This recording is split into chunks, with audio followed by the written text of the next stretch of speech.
Hi friends, കണ്ണൂരിൻ്റെ മറ്റൊരു വീഡിയോയിലേക്ക് സ്വാഗതം.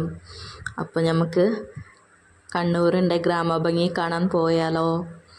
നല്ല മഴയാണ് കേട്ടോ, രാവിലെ തുടങ്ങിയ മഴയാണ്.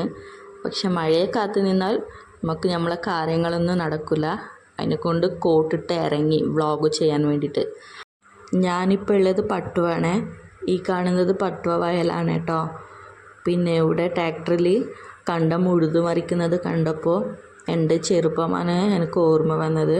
നമ്മൾ ചെറുപ്പക്കാലത്ത് എൻ്റെ അച്ഛന് ഇതുപോലത്തെ പണിക്കെല്ലാം പോക്കുണ്ടായിരുന്നു കേട്ടോ. പട്ടുവ പുഴയാണ് കേട്ടോ. പിന്നെ ഇവിടെ കൈപ്പാട് കൃഷിയെല്ലാം നടത്താറുണ്ട്.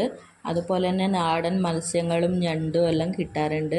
പിന്നെ ഏഴിലം ടൂറിസം ഇതിൻ്റെ അടുത്താണ് കേട്ടോ വരുക. അതെല്ലാം ഞാൻ അടുത്ത വീഡിയോയിൽ ഉൾപ്പെടുത്തേ.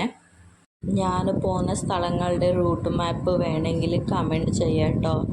പിന്നെ അങ്ങനെ നമ്മളിപ്പോൾ മാടായിപ്പാറ എത്തിയിരിക്കുകയാണ്.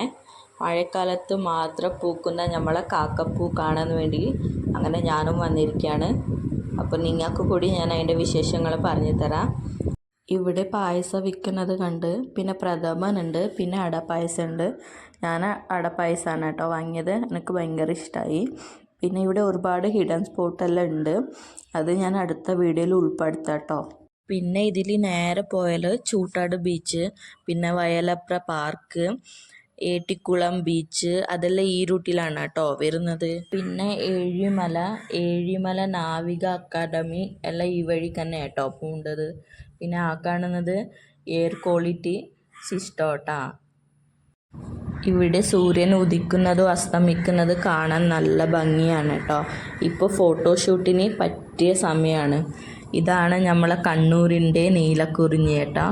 കാക്കപ്പൂ എന്നെല്ലാം പറയും. നല്ല രസമുണ്ട്, കണ്ടില്ലേ? നല്ല ഭംഗിയുണ്ട് കാണാൻ. റീൽസ് എടുക്കാനും പിന്നെ വെഡ്ഡിങ് ഷൂട്ടിങ്ങിനും ബർത്ത്ഡേ ഫോട്ടോസിനും എല്ലാം എടുക്കാൻ പറ്റിയൊരു സമയമാണ്.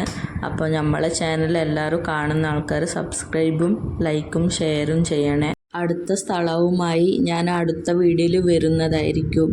അപ്പോൾ എല്ലാവർക്കും താങ്ക് യു. Bye bye.